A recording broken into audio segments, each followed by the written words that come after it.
نا کہ مشکل وقت میں جو زبان عادی ہوگی نا وہ زبان سے جاری ہوگا. اب مثال دیتا ہوں، لائف میں کئی بار ایسا ہوتا ہے، کوئی ایکسیڈنٹ ہوتے ہوتے رہ جاتا ہے، کوئی ٹھوکر لگتے لگتے رہ جاتی ہے، کوئی اچانک سے گاڑی پہ بریک لگتا ہے. اب آپ یہ دیکھیں کہ اس وقت زبان سے کیا نکلتا ہے.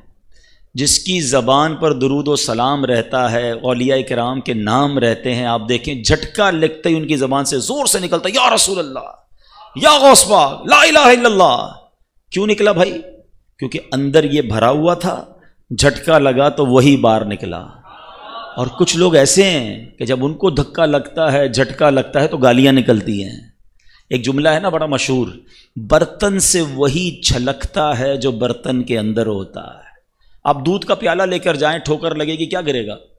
دودھ ہی گرے گا نا. اور اسی میں کیچڑ بھرا ہوا ہو، گندگی بھری ہوئی ہو، اب ٹھوکر لگے گی تو کیا نکلے گا؟ وہ کیچڑ نکلے گی، گندگی نکلے. اندر کیا بھرا ہے ہم نے؟ یہ ذکر و اذکار آپ کے اندر کو صاف کرے گا، آپ کی زبان کو پاک کرے گا. کئی ایسے اسلام بھائی بھی ملتے ہیں کہ حضرت کوئی طریقہ بتائیں ہماری زبان میٹھی ہو جائے، ہماری باتوں میں تاثیر آ جائے، ہم بات کریں تو لوگوں کو سمجھ آنے لگے.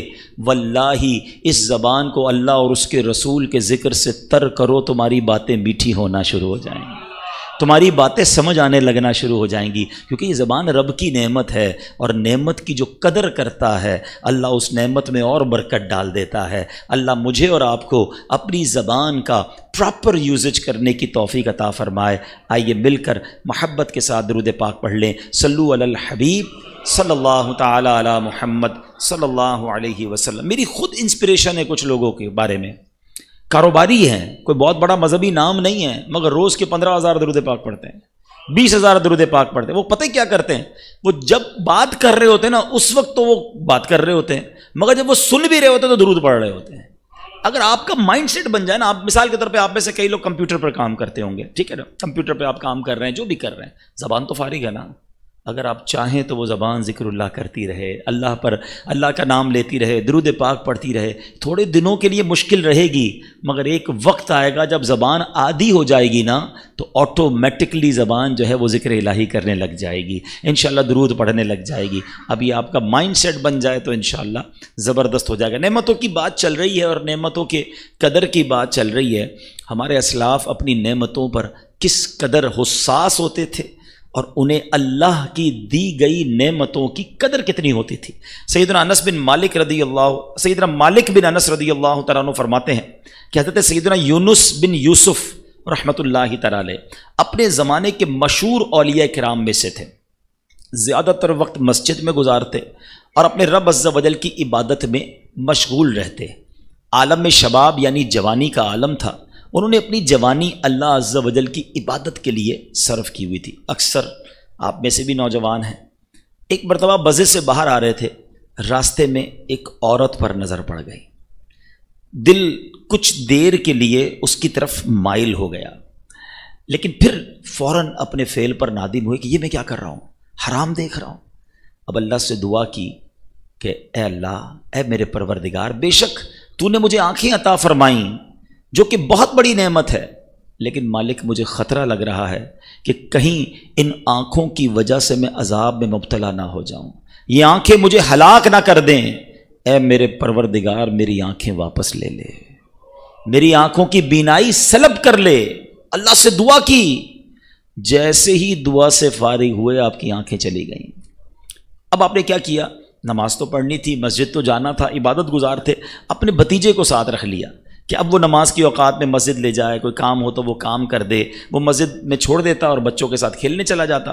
آپ مسجد میں ہوتے، عبادت کرتے. ایک دن ایسا ہوا آپ مسجد میں بیٹھے تھے تو اپنے جسم پر آپ کو کوئی چیز رینگتی ہوئی نظر آئی، محسوس ہوئی. اب آپ کو تو سمجھ نہیں آ رہا تھا وہ کیا ہے. آپ نے بھتیجے کو آواز دی، وہ بچوں میں کھیلنے گیا ہوا تھا، کوئی ہیلپ آؤٹ نہیں کر پا رہا تھا. آپ پریشان ہو گئے. آپ نے پھر اللہ کی بارگاہ میں دعا کی، اے اللہ تو نے مجھے آنکھوں سے نوازا، بہت بڑی نعمت تھی.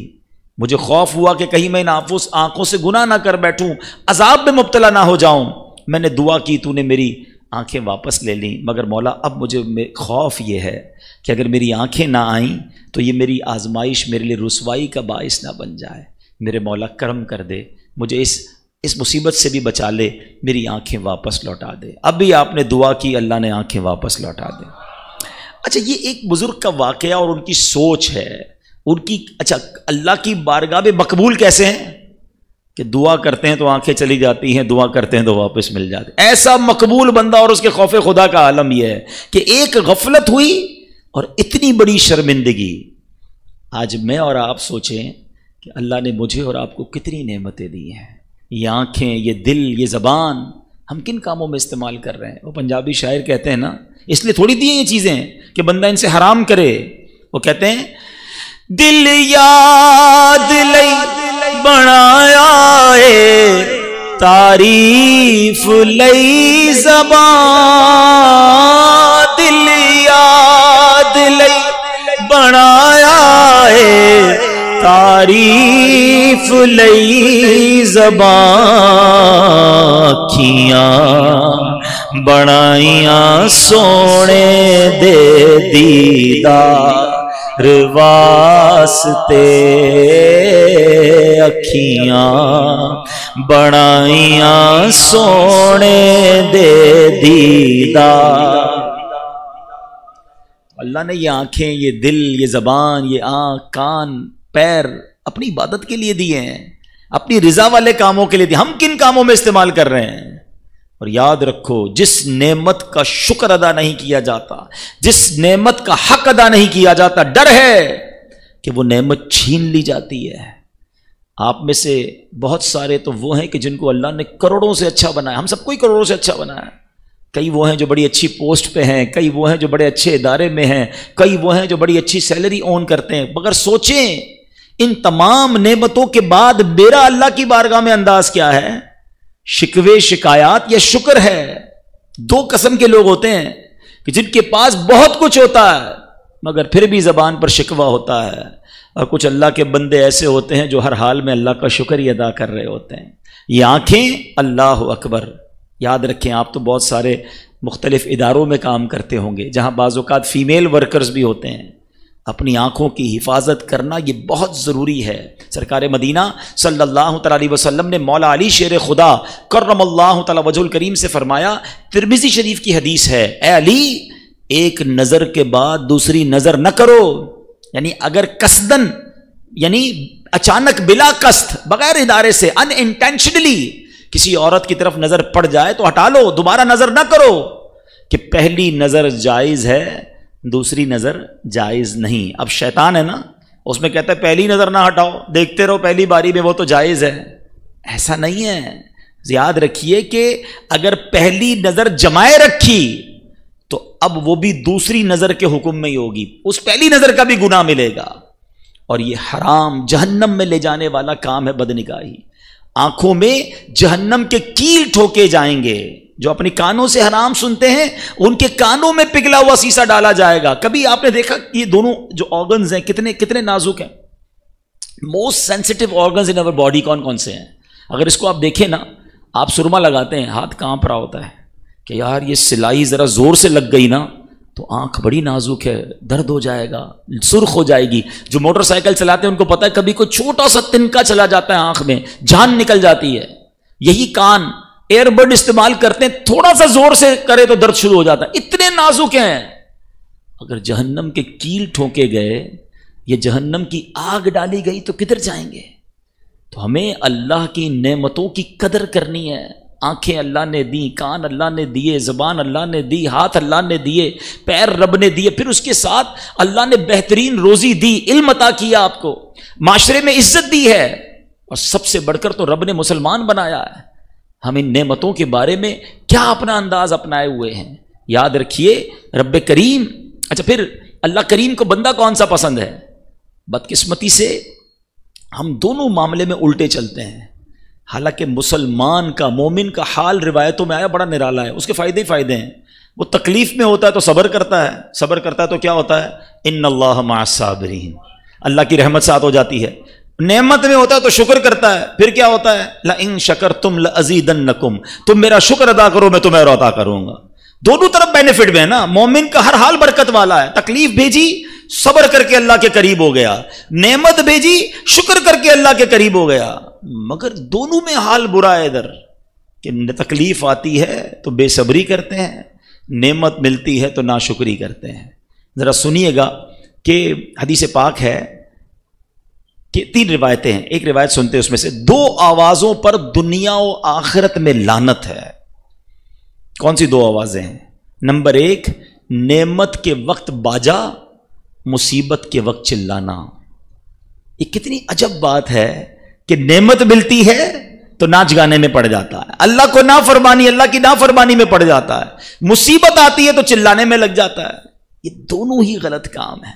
میری یوں سمجھیے کہ آج کل میں کئی بیانات میں ذکر کرتا رہتا ہوں، میرے یوں سمجھیے کہ دل میں درد ہے، اللہ کرے کہ اس درد کو میں آپ تک صحیح طریقے سے ٹرانسمٹ کرنے میں کامیاب ہو جاؤں۔ مجھے ایک بات آج تک سمجھ نہیں آئی کہ شیطان نے گیم کتنا بڑا کیا ہمارے ساتھ، کہ اس نے سیلیبریشن کو، ہماری خوشیوں کو ٹیگ کر دیا ہے اللہ تعالیٰ کی ناراضگی کے ساتھ۔ جب بھی ہم خوشی منائیں گے، whenever we try to celebrate anything, استغفر اللہ، we disobeying the commandments of اللہ سبحانہ و تعالی، ہم اس وقت اللہ کی جو اللہ کی طرف سے احکامات ہیں اس کو نافرمانی کرنے میں لگ جاتے ہیں۔ حالانکہ کتنی بری بات ہے اور عقل کے بھی خلاف ہے۔ مثال کے طور پہ آپ کسی کمپنی میں کام کرتے ہیں، کوئی باس آ کر آپ کو کہتا ہے بیٹا آج آپ نے بڑا اچھا کام کیا، آج سے آپ کی سیلری ڈبل۔ اب آپ کیا کہیں گے؟ تھینک یو سر، جزاک اللہ۔ اب آپ اور مستعدی کے ساتھ اور اچھے انداز سے آفس میں کام کریں گے، آج آپ کو بونس دیا جا رہا ہے، آپ اس کے بعد اور اس کا جناب گریٹفل ہو جائیں گے۔ یہی دنیا کا دستور ہے کہ جو آپ کے ساتھ احسان کرتا ہے آپ اس کا شکریہ ادا کرتے ہیں، مگر ہمارا معاملہ ہی کچھ اور ہے۔ اللہ جب نعمت دیتا ہے ہم اسی نعمت کے ملنے کی خوشی میں اللہ کو ناراض کرتے ہیں۔ یہ کتنی بڑی بے وقوفی ہے۔ آپ کہیں گے نہیں جناب ہم ایسا نہیں کرتے، چلیں 2-3 ایگزامپلز دے دیتا ہوں۔ شادی کتنی بڑی نعمت ہے، پوچھو ان سے، ان ماں باپ سے جن کے بچوں کی شادیاں نہیں ہو رہی، بلکہ آپ میں سے کئی ہوں گے جو ارمان دل میں سجائے بیٹھے ہوں گے، لیکن جب شادی ہوتی ہے کیا کرتے ہیں؟ اللہ کو خوش کرتے ہیں، ناراض کرتے ہیں۔ ناراض کرنے والا کون سا کام ہے جو شادی میں نہیں ہوتا؟ ناچ گانے، ڈھول تماشے، آتش بازی، رنگ پارٹیاں، معاذ اللہ۔ اب تم کہتے ہو یار اللہ نے نعمت دی، اللہ ہی کو ناراض کر رہے ہیں۔ اور ہم نے دیکھا ہے کچھ لوگ کہتے ہیں یار بچے کی شادی پر لاکھوں روپے خرچ کیے، مگر وہ شادی کے بعد خوش نہیں ہیں، لڑائی جھگڑے ہیں، اولاد نہیں ہو رہی۔ یار تم نے اللہ کو ناراض کرنے والا کون سا کام تھا جو نہیں کیا تھا؟ اب کیسے اللہ سے رحمت کی اور نعمت کی اور برکت کی امید رکھ رہے ہو؟ اسے تو غضبناک کر دیا نا تم نے۔ اچھا یہی شادی کے بعد بچہ ہو گیا، بچے کی برتھ ڈے منانی ہے، خوشی منانی ہے، کیا کریں گے؟ میوزک، ڈھول تماشے، کوئی ایسا کام جو اللہ کو ناراض کرنے والا ہو۔ اچھا اللہ نے نیا گھر دیا، نئے گھر کی دوستوں میں پارٹی کرنی ہے، کیا کریں گے؟ اس پارٹی میں کوئی ایسا کام کریں گے جو اللہ کو ناراض کرنے والا ہو۔ اچھا جناب جاب لگ گئی ہے، اب اپنے فرینڈز کو پارٹی دینی ہے، اس جاب کی پارٹی میں کیا ہوگا؟ کوئی نہ کوئی اللہ کو ناراض کرنے والا کام کیا جائے گا۔ آپ لسٹ بنا لیں، جب بھی celebration, farewell party, anniversary, happy new year, ہر نعمت پر اللہ نے جب تمہیں خوشی دی ہے تم نے اللہ ہی کو ناراض کیا ہے۔ پھر کہتے ہو میری نعمتیں نہیں بچتی۔ یہ کیسی خوشی ہے یار؟ مجھے بتائیے نا کہ وہ خوشی کیسی ہے کہ میں انجوائے کر رہا ہوں، میں سیلیبریٹ کر رہا ہوں، میں خوشیاں منا رہا ہوں، میری فیملی خوش ہے، میرے دوست خوش ہیں، مگر جس نے خوشی دی ہے وہ ناراض ہو رہا ہے۔ مجھے بتاؤ نا، آج ایک نیت کر لو پلیز، میں سمجھتا ہوں میرا بیان وصول ہو جائے گا۔ آج ایک نیت کر لو کہ میں ایسی خوشی نہیں مناؤں گا جس میں میرا رب ناراض ہو جائے۔ میں ہر بار ایسے خوشی مناؤں گا۔ خوشی منانے سے کوئی منع نہیں کر رہا، آپ بالکل بچے کی برتھ ڈے منائیں، بالکل شادی میں کھانا کھلائیں، بالکل جناب آپ اپنے نئے سال کی خوشی منانی ہے منائیں، آپ کو جو اللہ نے نعمت نیا گھر لیا دعوت کھلائیں، اچھے کپڑے پہنے، اچھے کھانے بنائیں، کس نے منع کیا ہے؟ مگر شریعت کی باؤنڈری کے اندر رہ کر، تفاخر نہ ہو، تکبر نہ ہو، دکھلاوا نہ ہو، اچھی نیتیں ہوں، مسلمانوں کو کھانا کھلائیں، اچھا لباس پہنیں، دوستوں کے ساتھ مسکراہٹوں کا تبادلہ کریں، تحائف دیں۔ کیوں حرام کام کرنا ہے کہ ایسا نہیں ہو سکتا؟ میرا نیا گھر ہے، میرے دوستوں کو بلایا، قرآن خوانی کی، نعت خوانی کی، اللہ رسول کا ذکر کیا، سب نے کھانا کھایا، میں بھی خوش، دوست بھی خوش، میرا مالک بھی خوش۔ آج سے یہ نیت کر لو کہ میں نے خوشی ایسے منانی ہے۔ یہ نوجوان ہے نا، آپ کو اسٹینڈ لینا پڑے گا۔ آپ اپنے والدین کو بتا دیں کہ میری شادی میں کوئی اللہ کی ناراضگی والا کام نہیں ہوگا۔ اس کا میں آپ کو نقصان بتاتا ہوں۔ آپ کس کے لیے کریں گے یہ سارا؟ دولہا تھوڑی ناچتا ہے، دولہا تھوڑی یہ سارے کام کر رہا ہوتا ہے، اس کے دوست کر رہے ہوتے ہیں نا۔ آپ کو پرابلم کیا ہے؟ یار دوست کیا کہیں گے، کوئی اللہ گلہ نہیں، کوئی حرام کام نہیں ہے، رشتہ دار کیا کہیں گے۔ مجھے ایک بات بتاؤ، شادی کے بعد لائف کس کو گزارنی ہے؟ آپ کو۔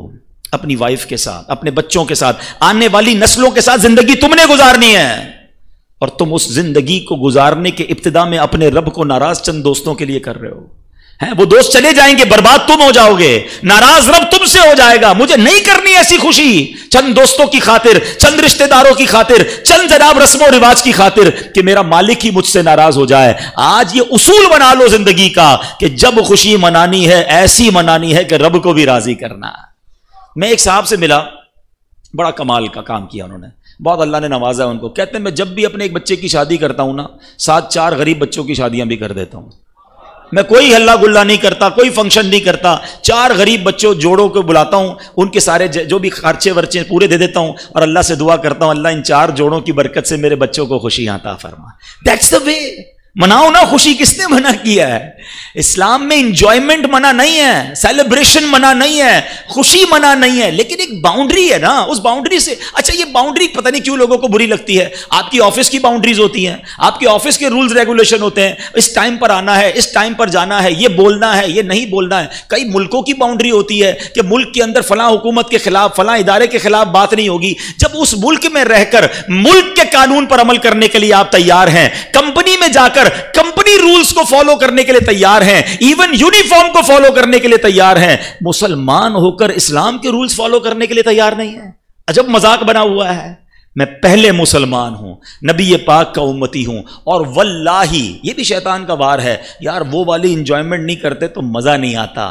ارے مسئلہ یہ ہے کہ تم نے گناہوں کی لذت دیکھی ہے، تم نے ذکر اللہ کی لذت دیکھی نہیں ہے. جس نے ساری رات شراب کی لذت دیکھی ہے اس نے تہجد کے سجدوں کی لذت دیکھی نہیں ہے. جس نے محبوب کی غزلوں کی جناب لذت دیکھی ہے اس نے مدینے کی یاد میں رونے کی لذت دیکھی نہیں ہے. اس طرف آ جاؤ، زندگی نور علی نور ہو جائے گی.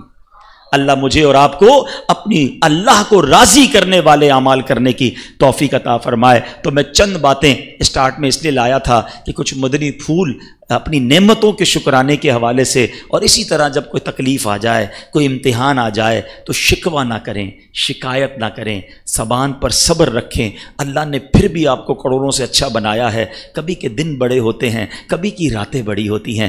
ہر رات کے بعد صبح ہے، ہر دھوپ کے بعد چھاؤں ہے. تھوڑے دنوں کے لیے تمہیں آزمایا گیا ہے اور اسی آزمائش میں تم فیل ہو گئے ہو. ایک طرف تو نعرہ لگاتے ہیں کہ میں پنجتن کا غلام ہوں، اور پنجتن پاک کو تو کیسا آزمایا گیا، ان کی زبان پر تو شکوہ نہیں تھا. آج تھوڑی بیماری، تھوڑی قرضہ، تھوڑی روزی میں اگر تنگی آئی، جاب تھوڑے دنوں کے لیے چھوٹ گئی تو تمہاری زبان پر شکوہ ہے. یہ انداز درست نہیں ہے. شاعر کہتے ہیں نا، زبان پر شکوہ رنج و علم لایا نہیں کرتے، زبان پر شکوہ رنج و علم لایا نہیں کرتے، نبی کے نام لیوا غم سے گھبرایا نہیں کرتے. تو گھبرانا نہیں ہے. آزمائش آئے، اٹینشن میں آ جائیں، میرا وقت آ گیا ہے، ایگزامینیشن آ گیا ہے، اور اب مجھے اس ایگزام پر پورا اترنا ہے. کیونکہ قرآن کہتا ہے وَلَنَبْلُوَنَّكُمْ بِشَيْءٍ مِّنَ الْخَوْفِ وَالْجُوعِ وَنَقْصٍ مِّنَ الْأَمْوَالِ وَالْأَنفُسِ وَالثَّمَرَاتِ. قرآن نے تو لسٹ بھی دے دی ہے، ہم ان قریب تمہیں آزمائیں گے، بھوک کے ذریعے، کاروبار بھی کم ہوں گے، کچھ جان میں بھی پرابلم آئے گی، بیماری بھی آئے گی، کچھ بچوں کے بھی مسائل آئیں گے، تمہارے پھل باغات اور مال کم ہو جائیں گے، مگر جو اس کے بعد صبر کریں گے، آگے قرآن کہتا ہے ریوارڈ کیا ہے، وَبَشِّرِ الصَّابِرِينَ، خوشخبری ہے صبر والوں کے لیے، الَّذِينَ إِذَا أَصَابَتْهُمْ مُصِیبَةٌ، جب مصیبت میں گرفتار ہوتے ہیں تو کہتے ہیں قالوا انا للہ وانا الیہ راجعون، ہم اللہ ہی کی طرف سے آئے ہیں، اللہ ہی کی طرف لوٹنا ہے. تو صبر والے بن جائیں، شکر والے بن جائیں، زندگی کے مزے لیں گے، ہمیشہ خوش رہیں گے. اللہ مجھے اور آپ کو صابرین اور شاکرین میں شامل فرما دے. پیارے اسلامی بھائیوں، چونکہ ماشاءاللہ آپ دعوت اسلامی کے مرکز میں آئے ہیں، دعوت اسلامی 80 سے زائد شعبہ جات میں دین متین کی خدمت کر رہی ہے، اور اس میں ایک بڑا ہی کمال کا شعبہ FGRF، ویلفیئر ڈویژن آف دعوت اسلامی، یہ الحمدللہ بڑے کمال کے ساتھ دین متین کی خدمت کر رہا ہے. سرکار علیہ الصلوۃ والسلام کی دکھیاری امت کی خدمت کر رہا ہے. اور یہ نیو بورن بیبی کہہ سکتے ہیں آپ اس کو. ابھی 2 سال آلموسٹ پورے ہونے جا رہے ہیں اور یہ 1.5-2 سال میں جو اس نے پوری دنیا میں شہرت حاصل کی ہے اور جو سگنیفیکنٹ اس نے کام کیے ہیں وہ ہماری نگاہوں کے سامنے ہیں. یہ یاد رہے کہ دعوت اسلامی بہت سارے ویلفیئر کے کام بہت عرصے سے کر رہی ہے جو پکچر میں نہیں تھے, جو لوگوں کو بتاتے یوں سمجھے کہ ان کے سامنے نہیں آئے تھے.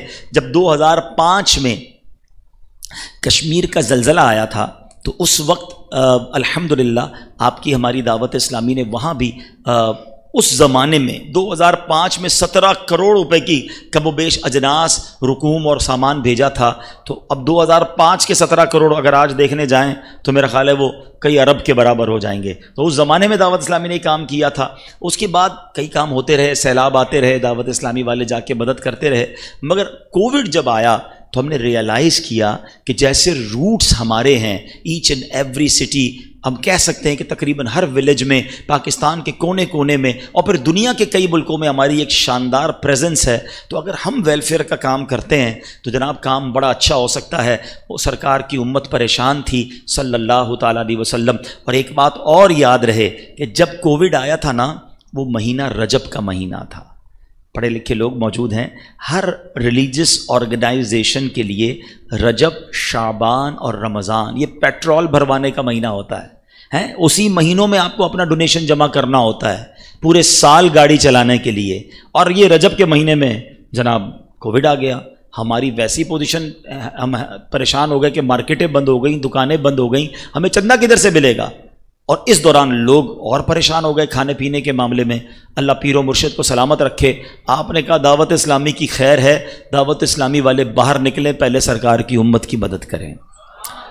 ہم نے ڈونیشن جمع کرنا شروع کیا, راشن جمع کرنا شروع کیا, اور الحمدللہ آپ کو جان کر خوشی ہوگی کہ اس وقت سے لے کر اب تک تقریباً 90 لاکھ 9 ملین سے زیادہ مسلمانوں تک پکا ہوا کھانا, راشن اور کیش دعوت اسلامی پہنچا چکی ہے. اور یہ آج روزانہ کام یہ جاری ہے, اب بھی جاری ہے. اچھا, یہ تو ایک سیکٹر ہو گیا, فوڈ سیکٹر ہو گیا. اس کے بعد پھر تھیلیسیمیا کا پرابلم آیا. اس میں ماشاءاللہ آپ کی مجلس کا بھی بڑا, ڈاکٹر مجلس کا بھی بڑا کردار رہا. اور اب تک آلموسٹ 50,000 کے قریب ہم پہنچ گئے ہیں. 50,000 بلڈ بیگز. اور میں یہ سمجھتا ہوں 50 کروڑ روپے جمع کرنا آسان ہے, 50,000 لوگوں کو خون دینے کے لیے راضی کرنا یہ آسان نہیں ہے. اور یہ کمال ہے دعوت اسلامی کا. میں کل رات بھی گیا تھا, یہاں بہادر آباد میں بلڈ کیمپ لگا ہوا تھا. تو اس کا مطلب یہ کہ یہ کنٹینیو پروسیس اب جاری ہے. ہم نے آفر کی ہوئی اداروں کو کہ جب بھی ان بیچاروں مریض بچوں کو ضرورت پڑے ہم اس کے لیے کھڑے ہیں. تو الحمدللہ FGRF کے اسلام بھائی یہ بلڈ کا کام کر رہے ہیں. اچھا, پھر یہ جو راشن کی تقسیم اور کیش اور یہ جو امداد ہوئی نا, یہ صرف پاکستان میں نہیں ہوئی, کیونکہ ہماری روٹس تو آل اراؤنڈ دا ورلڈ ہیں. تو ہمیں تو اطلاعات آنے لگی کہ UK میں, ایون UK میں, حالانکہ وہ مالدار ملک ہے, لیکن لوگ گھروں میں قید ہو گئے. کچھ لوگ بوڑھے بزرگ گھر میں اکیلے رہتے تھے, وہ باہر نہیں نکل پا رہے تھے, ان کو کھانا کون پہنچائے گا. تو ہم نے ان کے ڈور اسٹیپ تک کھانا پہنچانا شروع کیا. ڈرائیو تھرو افطار کا ہم نے پلان کیا. ترکی میں, نیپال میں, بنگلہ دیش میں, نیروبی کینیا میں, دنیا کے کئی ملکوں میں الحمدللہ یہ راشن کی تقسیم ہوئی اور امداد کی تقسیم ہوئی, اور ابھی تک جاری ہے. کئی ملک ابھی بھی کبھی کبھی لاک ڈاؤن میں چلے جاتے ہیں, پھر وہاں سے ہمیں امداد کی اپیل آتی ہے تو ہمیں وہاں ترکیب بنانی پڑتی ہے. دعوت اسلامی کا ویلفیئر کیوں باقی ویلفیئر سے الگ ہے؟ That is the big question. ٹھیک ہے, دیکھیں سب سے بڑا مسئلہ ویلفیئر کے لیے یہ ہوتا ہے, آرگنائزیشن جو جتنی بھی ویلفیئر ہیں ان کے پاس کارکنان نہیں ہوتے, وہ امپلائیز رکھتے ہیں. ویلفیئر کے پاس کون کارکن ہوگا بھائی؟ جتنا کھانا بانٹنا ہے اتنے بندے چاہیے ہوں گے, ڈرائیور الگ رکھنا پڑے گا, ہیلپر الگ رکھنا پڑے گا, جا کر بانٹنے والے الگ رکھنے پڑیں گے, پکانے والے الگ. جو بھی ان کو کام کرنا ہے اس کے لیے ان کی ایڈمنسٹریشن کاسٹ بہت بڑھ جاتی ہے. یعنی کئی ویلفیئر کے جب آڈٹ ہوئے تو پتا چلا کہ ان کی ایڈمنسٹریشن کاسٹ جو ہے وہ 30-40 کہاں تک کہ 50% بھی ہے. 50% تو چیریٹی کا پہلے کاسٹ انتظامات پہ چلا جائے گا. یعنی دوسرے لفظوں میں اگر کوئی 1 لاکھ روپے چیریٹی کو دیتا ہے تو غریب تک 50,000 پہنچے گا, 50,000 باقی تو ان کی ایڈمنسٹریشن کاسٹ میں لگ جائے گا. اور ہمارے یہاں حال یہ ہے کہ مجھے یاد ہے کہ جب کراچی میں بارش ہوئی تھی, اور وہ آج تک کراچی کی تاریخ میں ایسی بارش نہیں ہوئی, آدھا کراچی ڈوب گیا تھا. ہم خود اس وقت وہاں پر گراؤنڈ پہ تھے, اتنے کیچڑ میں, اتنے پانی میں اسلامی بھائی جا کر لوگوں کو کھانا پہنچا رہے تھے. امیر اہل سنت لائیو تھے مدنی مذاکرے میں. آپ نے پتہ ہے کیا کہا؟ بیٹا جو یہ بریانی لے کر گئے ہو نا, یہ بریانی صرف جو بارش کا متاثرین ہیں ان کو کھلا سکتے ہو, آپ نہیں کھا سکتے. وہ کپڑے ان کے آدھے کیچڑ میں، ان کو وہ کھانا کھانے کی اجازت نہیں ہے. یعنی ہم یہ کہہ سکتے ہیں کہ اللہ کی رحمت سے دعوت اسلامی کو جو چیریٹی کرتا ہے اس کا 99% یا 98% جو ہے اللہ کی رحمت سے وہ غریب تک پہنچتا ہے، وہ ڈائریکٹلی ایک مجبور تک پہنچتا ہے. تو یہ وہ کام ہے جو الگ کرتا ہے FGRF کو، کیونکہ FGRF کے اپنے کوئی کارکنان نہیں ہیں، لیکن پہلے سے چونکہ دعوت اسلامی ایگزسٹ کر رہی ہے اور پیر و مرشد سے جو ان کی اٹیچمنٹ ہے، دعوت اسلامی کے ساتھ جو ڈیڈیکیشن ہے. ارے دنیا میں کون تھا جو کووڈ کے دنوں میں باہر نکلنے کے لیے تیار تھا؟ اعلان ہوتا تھا ہاسپٹل کے قریب نہیں جانا. پیر و مرشد نے کہا میرا خون کام آتا ہے تو لے لو ورنہ میرے بچوں باہر نکلو. اس وقت ہاسپٹل کے باہر لائنیں لگ گئیں اور لوگوں نے جا کر بلڈ دیا. مجھے کئی چینل نے بیپر پر لیا، کہتے یہ جناب کمال ہو گیا، آپ نے اس زمانے میں 10,000 بوتلیں کی تھیں، 8-10,000 ہوئی تھیں، 8,000 بوتلیں آپ نے دے دی. دعوت اسلامی نے کمال کر دیا. میں نے کہا حضرت ابھی آپ نے ہمیں پہچانا نہیں ہے، آپ کو 8 لاکھ خون کی بوتلیں چاہیے، دعوت اسلامی دینے کے لیے تیار ہے. ابھی تو ہماری بہنیں نکلی نہیں ہیں. مجھے اتنے میسج آئے اسلامی بہنوں کی مجلس کی طرف سے، پیر صاحب نے دعا دی ہے خون دینے والوں کو، ہم اسلامی بہنیں بھی خون دینا چاہتی ہیں. میں نے کہا ابھی بھائی بہت سارے باقی ہیں، پیر صاحب کے بیٹے بڑے باقی ہیں، پہلے ان کو تو ہونے دو، پھر بہنوں کی باری آئے گی. یقین کریں یہ آپ کے نگران ہیں، ان کو پتا ہے صوبان بھائی کو، کئی شعبہ جات نے، ڈاکٹرز نے، ہاسپٹل نے منع کر دیا کہ بھائی ابھی رک جائیں، آپ تو خون دے دیں گے، ہمارے پر رکھنے کی جگہ نہیں ہے. کیونکہ ہمیں بعد میں پتا چلا کہ تھیلیسیمیا کا جو بلڈ ہوتا ہے اس کو پروسیس کرنا پڑتا ہے، اس کے لیے باقاعدہ ایک سسٹم ہے. ایسا نہیں کہ آپ 1000 بوتلیں بھیج دیں، وہ ضائع ہو جائیں گی. ان کے پاس جتنی کیپیسٹی ہے ہم نے اتنی بوتلیں دینا شروع کی. تو کہنے کا مقصد یہ ہے کہ FGRF کو جو ایج حاصل ہے کہ جو ڈیڈیکیشن لوگوں کی ہے، جو بھروسہ ہے، جو اعتماد ہے. اب دیکھیں نا، اب یہی کام ہو رہا تھا. ہمیں جب اندازہ ہوا کہ اتنا زبردست فیڈ بیک، اتنا زبردست لوگوں کا ہم پر بھروسہ، تو کیوں نہ کچھ اور کیا جائے. پھر جب غور کیا کہ کلائمیٹیکلی جو ڈس آرڈر چل رہا ہے، جو موسمی حالات تبدیل ہو رہے ہیں، اس کو کاؤنٹر کرنے کے لیے ضروری یہ ہے کہ پلانٹس لگائے جائیں. دعوت اسلامی تو تبلیغی تحریک تھی، مگر جب ملک و قوم کو ضرورت ہے، اور سبحان اللہ پودے لگانا تو میرے آقا کی سنت ہے. سیدنا سلمان فارسی کا باغ میرے آقا نے اپنے ہاتھ ہی سے تو لگایا تھا. میر اہل سنت نے اعلان کیا پودے لگاؤ. پاکستان کی تاریخ میں الحمدللہ انوکھا کام دعوت اسلامی نے کیا، اور کیا خوبصورت نعرہ مرکز نے ہمیں دیا، پودا لگانا ہے، درخت بنانا ہے. صرف پودے نہیں لگانے. آپ یقین کریں میں 1 کروڑ پودے آپ کو 1 مہینے میں لگا سکتا ہوں. 1 کروڑ پودے لگا کے تصویریں کھینچیں گے، سیلفیاں بنائیں گے، ساری دنیا میں نام ہو جائے گا. پھر اس کے بعد آگے دوڑ پیچھے چھوڑ. ہم نے کہا نہیں، امت کا پیسہ ضائع کرنے کے لیے نہیں ہے. پودے لگائیں گے، بے شک تھوڑے لگائیں گے، ان کو درخت بنائیں گے. مزے کی بات بتاؤں، ابھی آپ کے پاس آنے سے پہلے ہی پوری پاکستان کی پلانٹیشن مجلس کا مشورہ جاری تھا. ہم نے 20 لاکھ پودے پچھلے سال لگا دیے. فروری کی پلانٹیشن شروع ہو گئی ہے. 8 لاکھ پودوں کا آن پیپر ہدف آ چکا ہے. کون سے شہر میں کتنے پودے لگیں گے؟ میرا پہلا سوال یہ تھا پچھلے پودوں کا کیا ہوا؟ مجھے اس کی آڈٹ رپورٹ چاہیے، مجھے اس کی پکچرز چاہیے. اور انٹرنیشنلی چلیں آج یہ میڈیا پر جا رہا ہے، بات کلیئر کر دوں. لوگ ہمیں کبھی کبھی تصویر بھیجتے ہیں کہ جناب یہ FGRF نے پودا لگایا تھا، ناراض ہو گیا، مرجھا گیا ہے. انٹرنیشنلی یہ تحقیق ہے کہ 30% پودے آپ جب بھی لگائیں گے 30% پودے جو ہیں وہ مرجھا جائیں گے، ضائع ہوں گے، اس کی ریپلیسمنٹ کرنی پڑتی ہے. تو آج ہی ہم نے یہ الحمدللہ مشورہ دیا ہے کہ نئے پودے ضرور لگانے ہیں، پرانوں کی ریپلیسمنٹ بھی کرنی ہے. دعوت اسلامی بھولتی نہیں ہے. انشاءاللہ آپ دیکھیں گے کہ اگلے چند سالوں میں جو پلانٹیشن میں دعوت اسلامی FGRF نے کام کیا ہوگا اس کو دنیا مانے گی انشاءاللہ. کیونکہ ہمارے پاس عوام ہے، ہمارے پاس لوگ ہیں. ہم ایک آفس میں بیٹھ کے آرڈر نہیں کر رہے. 3 لاکھ بچہ مدرسے اور جامعہ میں پڑھتا ہے. ہم نے ہر بچے کو کہا ہے ایک پودا تمہارا ہے، اسی کو لگانا ہے، اسی کو درخت بنانا ہے. تو انشاءاللہ یہ پودے بڑھتے رہیں گے. تو پلانٹیشن ہم نے کی. اب ہم الحمدللہ وطن عزیز کو بہت پیارا پلانٹیشن کے اندر ہی تحفہ دے چکے ہیں اربن فارسٹ کا. یہ کمال کی ایک ٹیکنالوجی ہے میاواکی فارسٹ جو کہلاتے ہیں، کہ جب پوری پالیوشن کچھ سک کر لیتی ہے تو وہ ڈینس سٹیز جو ہیں جہاں بڑا ٹریفک ہے، کراچی، حیدرآباد، لاہور، فیصل آباد، اسلام آباد اور بھی جو شہر ہیں، وہاں ہم انشاءاللہ مین چوراہوں پر یہ اربن فارسٹ لگانے جا رہے ہیں. فروری کی پلانٹیشن میں انشاءاللہ اگلے چند دنوں میں آپ یہ خوشخبریاں سنیں گے کہ پاکستان میں کہاں کہاں اربن فارسٹ لگ رہے ہیں تاکہ یہ پالیوشن سک کرے گا.